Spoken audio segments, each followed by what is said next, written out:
Get ready. 10 seconds. 5 seconds. Start. Sir, I am mostly in agreement with almost all the principles that the Honorable Prime Minister has enunciated this morning, and yet I beg to submit that from the point of view of logic, I do arrive at the same conclusion as the Prime Minister has done. I may say at the outset that the continued association of my country with the Commonwealth is not justified.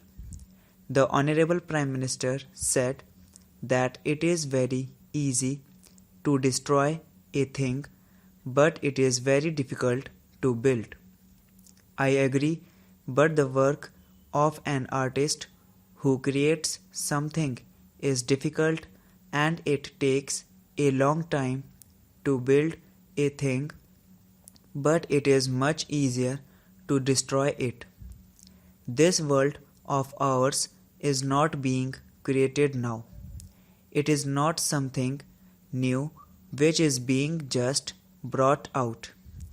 It is in existence with all its faults and good points, and like an artist who is not creating a new thing but who is taking the buildings as they exist and then harmonizing them by trying to join them together, and in that task it sometimes becomes necessary to alter certain things here and there, and sometimes even to destroy a small portion.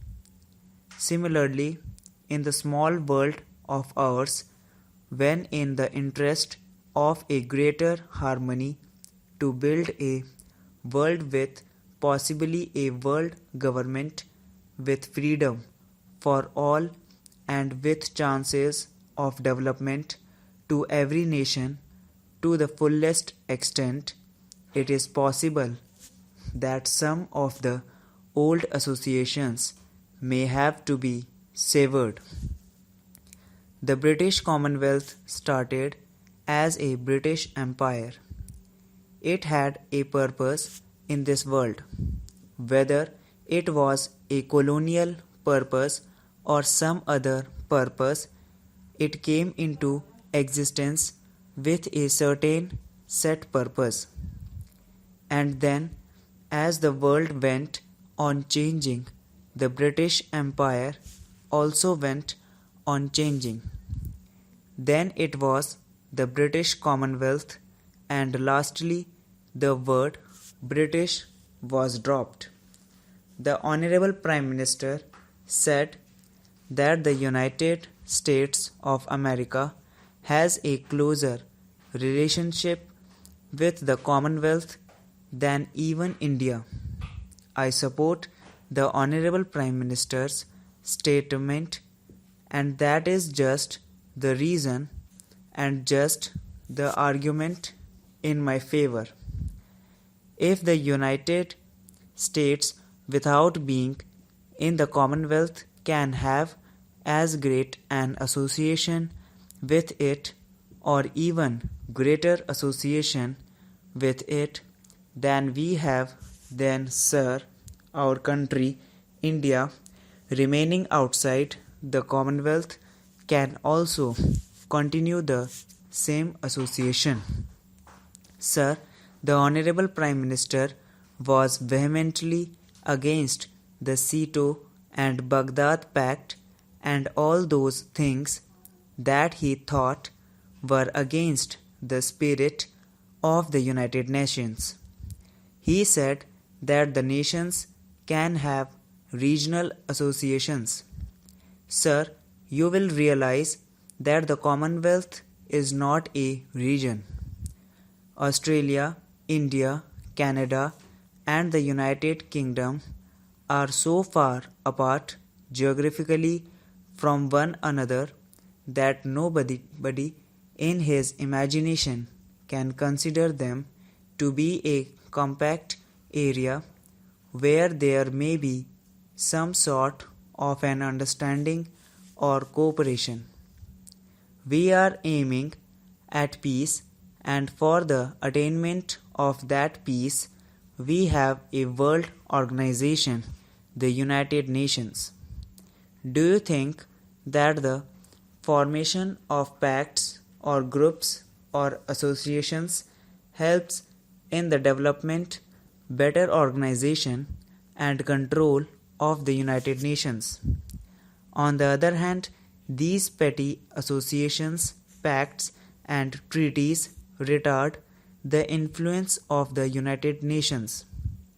I submit that these associations defeat the whole purpose of the United Nations.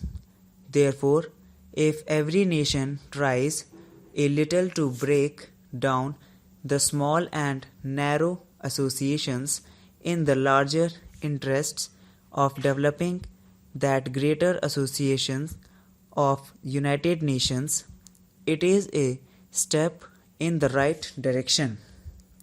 Sir, I come to a few mundane matters.